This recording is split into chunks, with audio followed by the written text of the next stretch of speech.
And hey everybody, this is DJ Corwin. You are tuned into the One Eye Doll special. I now have on the phone Mr. J and Mrs. Kimberly. Say hi, guys. Hi, guys.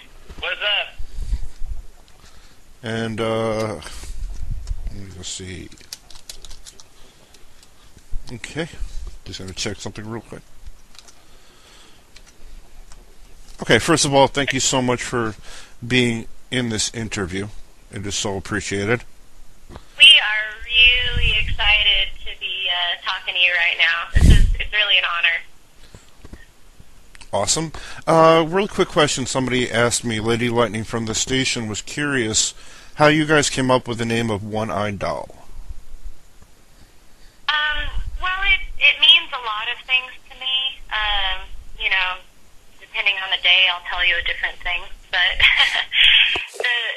the big tribute is to my grandpa, my kind of adopted grandpa, who raised my mom for the most part. His name was Bernie Jones, and he was a performer all his life. And the first performance I ever saw was him. He was a musician, slapstick comedian, actor, just all-around artist. Actually, he painted too. He's an artist, and he had one eye. Okay. And, so it's partially half of it is it's just a dedication to him, and I wouldn't be where I am right now without his influence. And a lot of what I do is me just trying to be him, So it's kind of a loving tribute in that way, and reminding me of my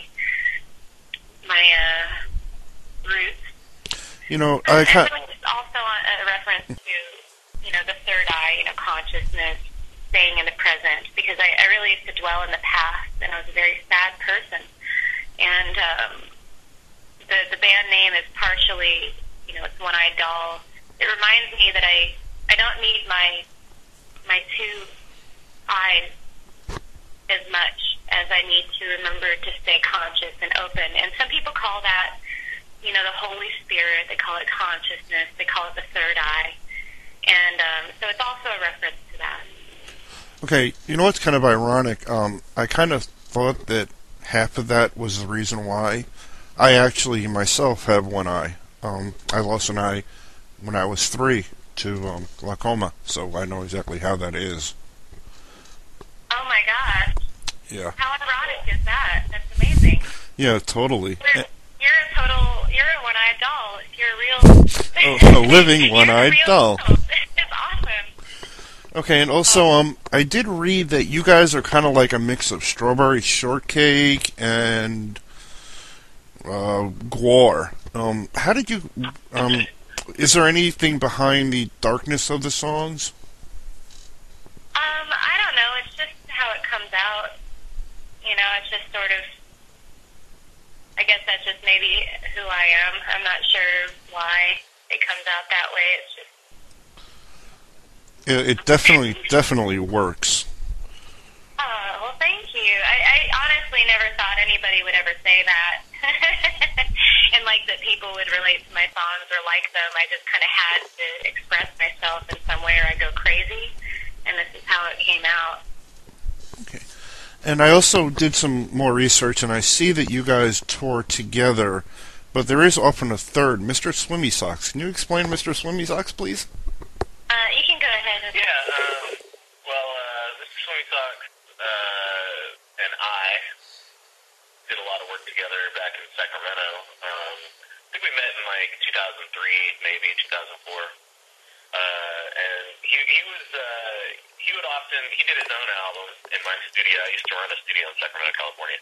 And he did his own album there, and he was also just an all-around guest musician or musician for hire that would come in and perform on a lot of other people's albums. In addition to being a really excellent bass player, he's also, he plays banjo and percussion, and, he does all kinds of kind of really interesting stuff. So,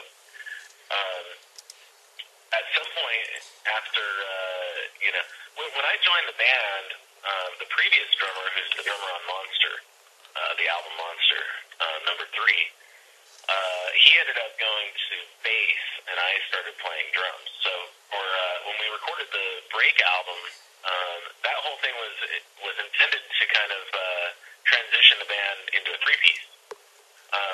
And then after our first tour, he decided to quit the band, so we ended up being back to a two-piece. But we had this whole album, Break, that was really meant to be performed with bass. You know, some of the songs, Murder Ballad and Cinder Block, are really difficult to play as a two-piece. You know, so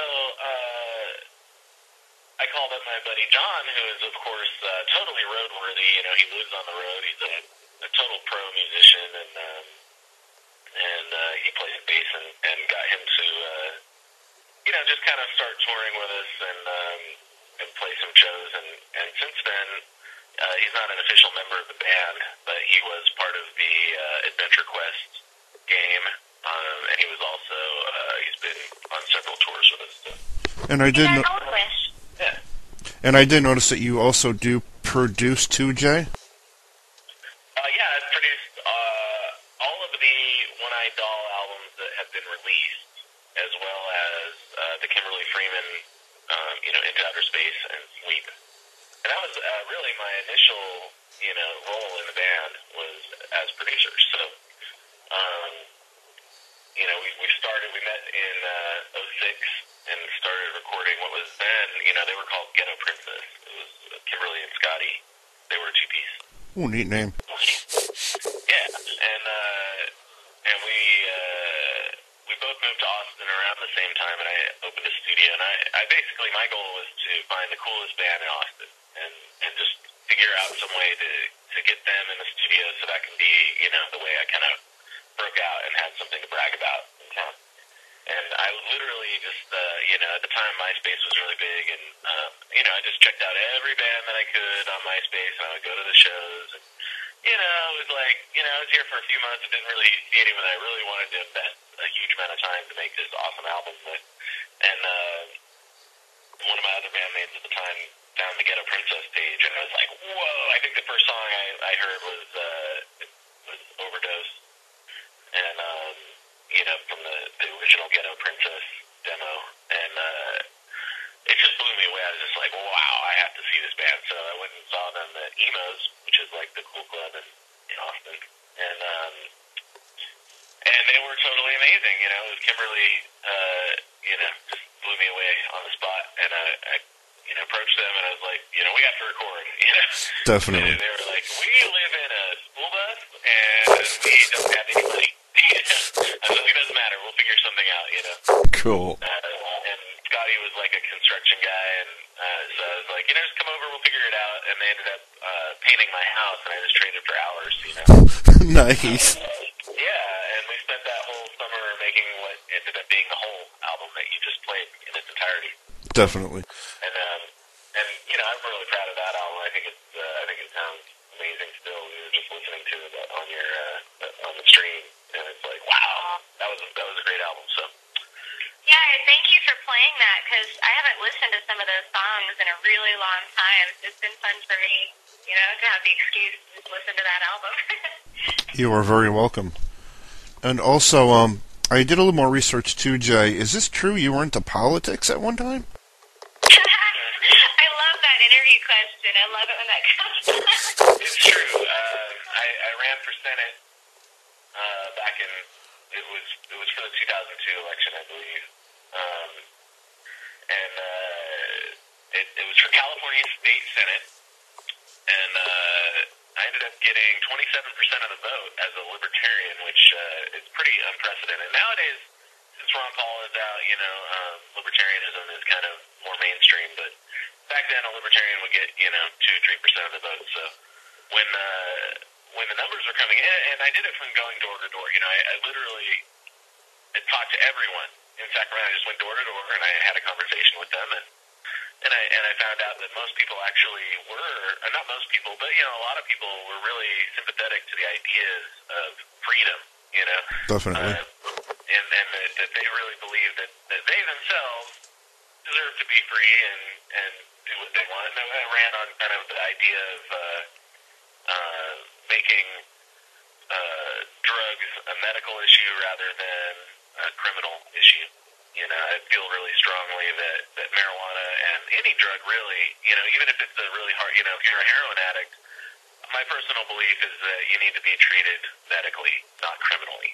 And that's kind of what I ran on. And I went door to door, and I found out that most people really do think that. I think almost everyone really believes that, a heroin addict needs to be treated by a doctor, not a prison, Definitely, and, yes. And just getting that message across, I think, I was really scared, actually. I was like, oh no, I might actually become a senator. I really don't want to become a senator. It was like it was an educational experience for me, and I didn't really want to win. I didn't think I was going to win, but it was really cool to go through that. So.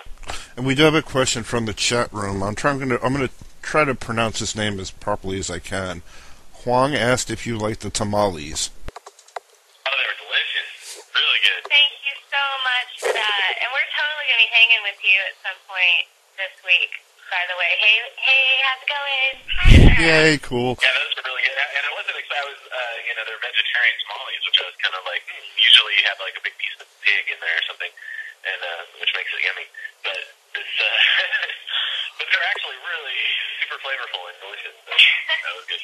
I love vegetarian food. Veggies are good for you too. So, okay, and another thing I noticed too. I don't mean to bring up a dark day, but apparently you did something pretty amazing after 9/11, Kim. Can you explain that? I mean, I don't know if it's amazing, but I was Well, it was a great service, definitely. I was in the Red Cross, and I was a disaster services caseworker, and so I was sent out there to help take care of that.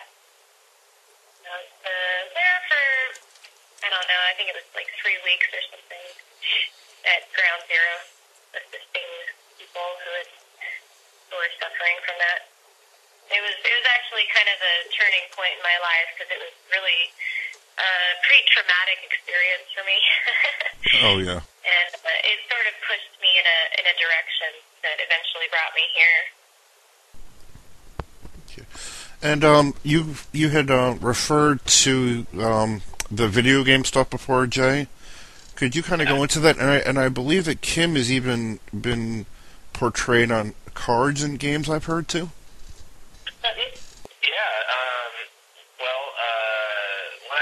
Played at an anime convention called Dragon Con in Atlanta, Georgia. And one of the people that saw the show there was, Mr. and Artix from Artix Entertainment, who are the overlords of this whole video game universe. They are gods. Yes. They were at that show and wanted to make One Eyed Doll part of the game. And a few months later, we got everything together, and they made an event, a live event, where millions of kids get on, and it was a really interesting, really cool storyline actually. And they had to fight one of the evil One-Eyed Doll. It turned out that Kimberly was one of the lords of the Chaos Lord. The sixth Lord of Chaos. Yeah, sixth Lord of Chaos. And so it kind of got turned around that Kimberly was like the evil, the boss. Don't give too much away. Okay, we can't give too much away. Go play the game. You can still play this out of it. Okay. All I'm going to say is I'm evil. Yeah. And we have a shout out from Hansa in chat saying hi to you guys. Hi, Hansa. What's up, Hansa?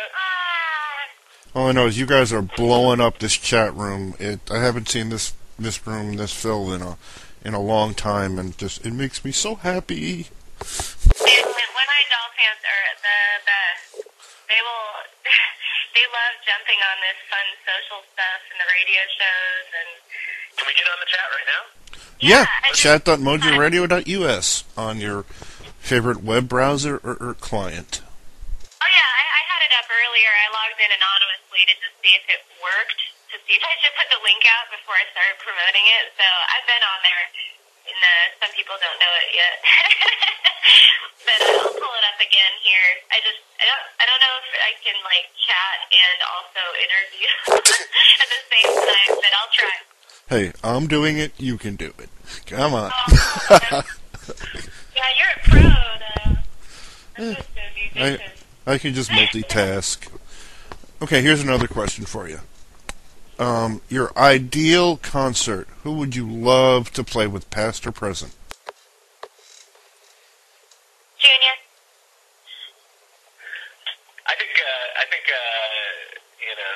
Go back to like 1968 and play with Pink Floyd with Sid Barrett in the band.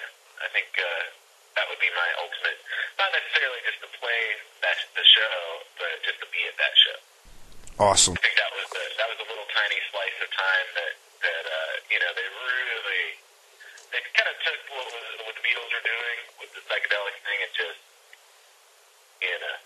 made something completely new that we all the music hasn't been the same since then. And I think what we do is similar to that kind of Sid Barrett vein. Really cool ambient stuff going on, but at the same time the just kind of stream of consciousness lyrics. Kimberly kind of comes up with stuff that just kind of comes out of her that I don't think anyone else would think of. I think Sid Barrett was kind of that same way. So. Well, I think he was a big influence. Mm-hmm. I certainly can't. I can't say that I'd be doing music if he hadn't been around at some point. Right. Yeah. Okay, guys, we pretty much have a few more minutes left, so if you don't mind doing that quick announcement on the count of 3, just say something like, "This is One Eyed Doll, you're listening to Mojo Radio, where music matters." Wait. This is One Eyed Doll. I'll do the first one, and I'll do the first one. Okay. Okay, 1, 2, 3. This is One Eyed Doll. And you're listening to Mojo Radio. Sweet, thank you. That was awesome. Good radio voice. Okay, and this track you sent... Yeah, do the ha-ha, I like that. Okay, that song that the track that you sent me, the unreleased one that I'm about to play, a little background on it? Yeah, okay, so this is a song that One Eyed Doll fans will be familiar with. It's one of our favorites to play live. And when we recorded it, it's on the Monster album. When we recorded it originally, it was brand new and it hadn't quite developed yet. And we play it live all the time. And when we listen back now to the version that's on Monster, we kind of feel like it doesn't quite have the same energy that we play with live. And when we were in the studio with Sylvia Massey, it was almost a year ago now. We were recording in this church, and everything, had all this amazing analog gear from the '60s. Had a real Hammond organ, a real grand piano, and just this massive room that sounded amazing. And we really felt like we wanted to capture the energy of how we perform live, which is basically a free-flowing, the tempo changes a lot. We just feed off of each other. And, the way you usually, typically, bands record in the studio is there's a metronome, which is called a click track, that keeps everyone in time. You record the drums first, and then you record, the guitars over the drums, and then you record the vocal.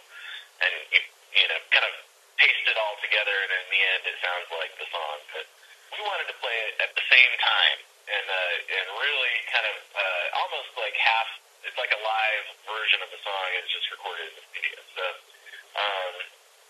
this is the song "Roses," which Kimberly can give you the background story on the actual song itself. But from a perspective of the recording side of it, the production side of it, we just wanted to capture a more live feel to the song. And that's how this whole album was recorded. The album "Dirty" that is being manufactured as we speak and will be out very soon.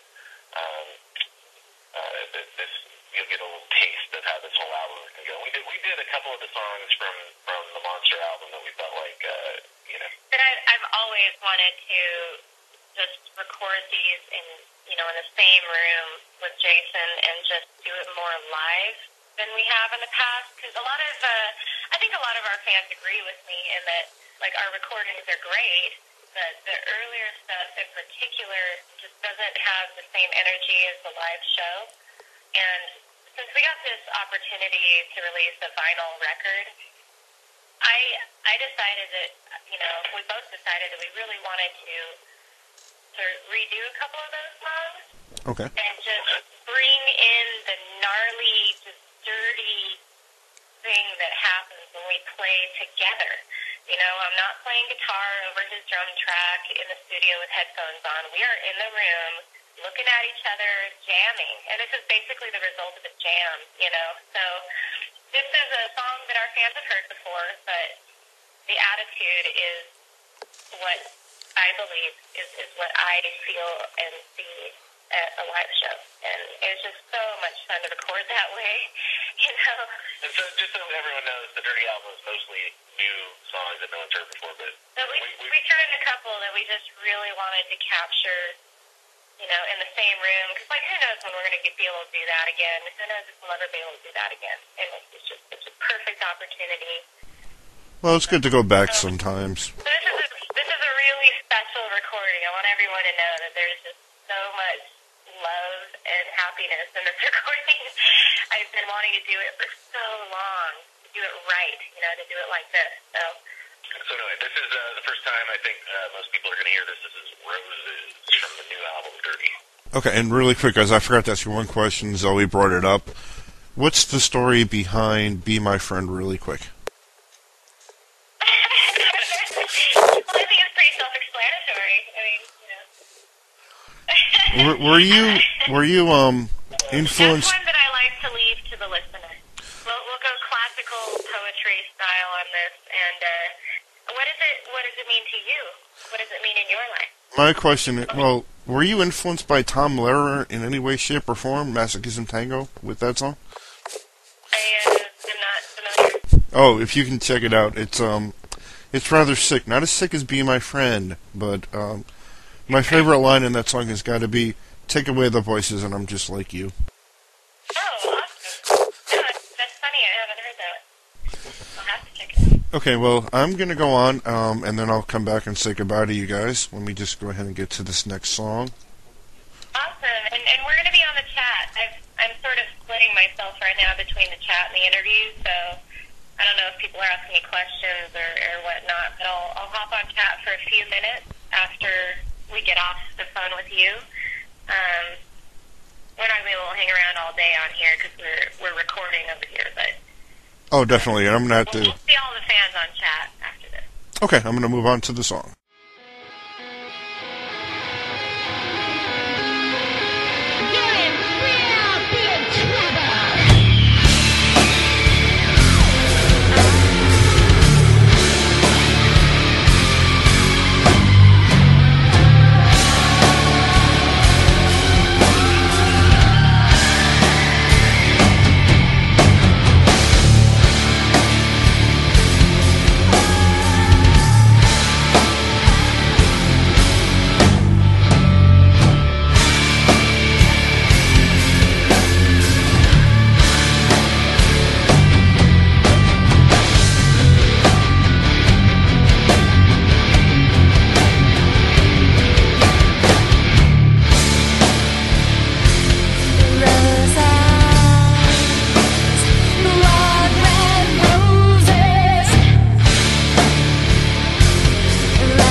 Hey everybody, it's DJ Corwin. You are tuned into the One-Eyed Doll special. We just had the band on. Once again, I thank them so much, Jay, Kimberly. That was truly phenomenal. We just heard the unreleased track Roses, the newer, updated, live recorded version. Definitely awesome.